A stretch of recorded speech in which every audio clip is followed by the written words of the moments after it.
Ladies and gentlemen, in this age of rapid discoveries and tireless skepticism, where satellites orbit the Earth and microscopes peer into the DNA of life, we are often told that belief must always defer to certainty, that faith is something to be outgrown, and that to believe without absolute proof is to commit a cardinal sin against reason. But I stand here today not to defend superstition, nor to summon a retreat into dogma. I am here to assert, quite plainly and with great hope, that there is a moral and intellectual right to believe, even in the absence of conclusive evidence, when certain human conditions are met. This is the theme of what I call the will to believe. It is a call not to irrationality, but to courage, not to blind acceptance, but to active participation in a universe that is still unfinished, still unfolding, and still awaiting our choice. We do not live as calculating machines. We live as human beings, with hearts that hope, with values we must stand for, with lives that cannot wait for final answers. The path of life is not a railway built by logic alone. It is a winding road, where sometimes we must step forward, even while the fog still lingers. The modern intellect is cautious, perhaps even timid. We are taught, by science, by education, by a secular world, that it is more respectable to doubt than to believe. Suspend judgment, we are told. Do not commit until all the evidence is in. Now this is often wise. We ought not to believe that which contradicts reason or flies in the face of known fact. But let us examine this posture of eternal doubt more closely. There are moments in human life, urgent, real, irreversible, where the choice cannot wait for perfect clarity. The opportunity passes, the silence deepens, and in our hesitation, we may lose forever the very truth we hoped to preserve. To believe only when compelled is to live always in retreat. I wish to propose, then, that not all decisions are equal. Some choices are what I call genuine options. They are live, meaning they are possible for us, not dead or irrelevant. Forced, meaning there is no middle ground, no way to avoid choosing. Momentous, meaning the consequences are deep, irreversible, and significant. Consider this example. A person stands before you and says, "I love you. Do you love me?" You cannot reply, "Let me wait for more evidence." You either respond in kind or not at all. The choice is forced. To wait is to reject. Or imagine the moral life. You are faced with the question, shall I live courageously? Shall I speak the truth when it costs me? Shall I protect the weak, though no law compels me? There may be no proof that goodness will triumph, no assurance that justice will be rewarded, but the question cannot wait. You must act, or not. And so I say, in the face of such options, we have the right to believe, because belief is the condition for truth to be lived. There are two fears that war within the soul of the modern person. One fear says, I must avoid error at all costs.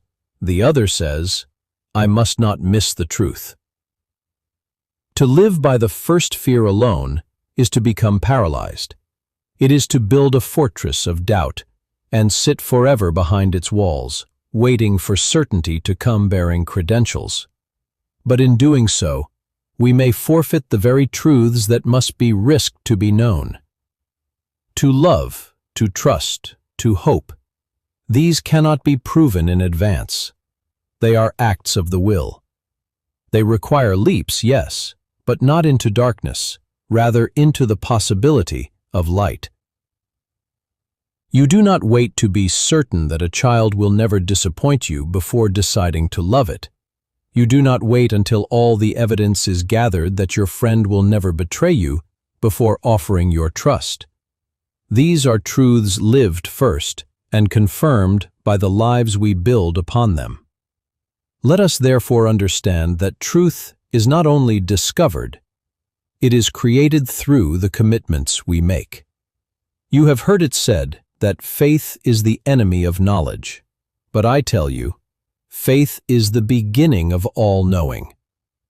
Before the scientist experiments, she believes that the universe is intelligible. Before the teacher educates, he believes that knowledge can be transmitted. Before any relationship, any enterprise, any vow, there is a belief that it matters. Faith is not wishful thinking.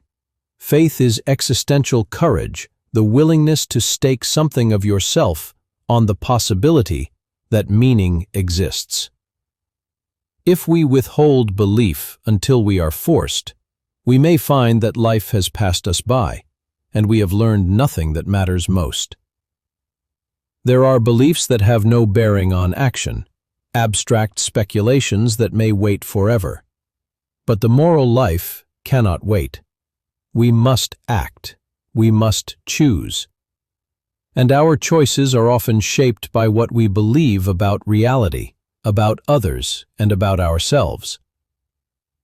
To believe that human dignity is real, even when the world mocks it, is to build a civilization.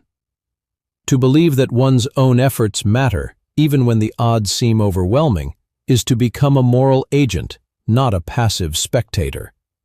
To believe that there is meaning in suffering, that love is stronger than death, that justice is worth fighting for, these are beliefs that, when lived, make a better world.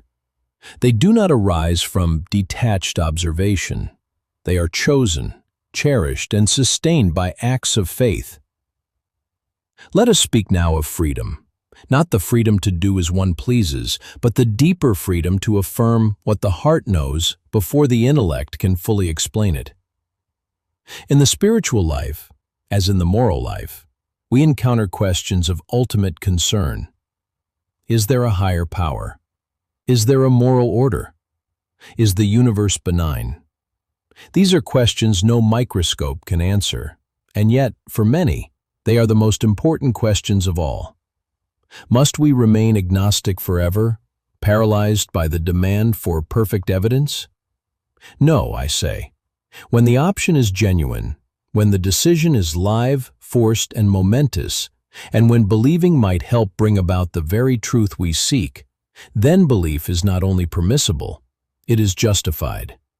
We live in a universe not finished, but being shaped, not fixed, but flowing, not cold and mechanical, but responsive to our choices.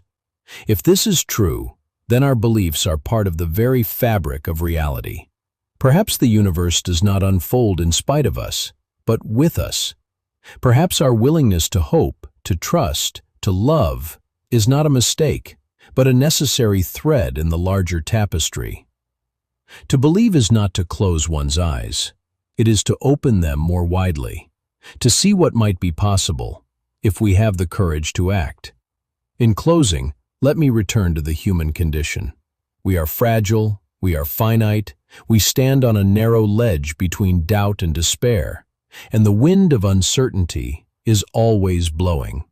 But we are also bold, we are free, we are capable of believing in the good before it is guaranteed, of choosing the true before it is confirmed, of living the meaningful even in a world of flux.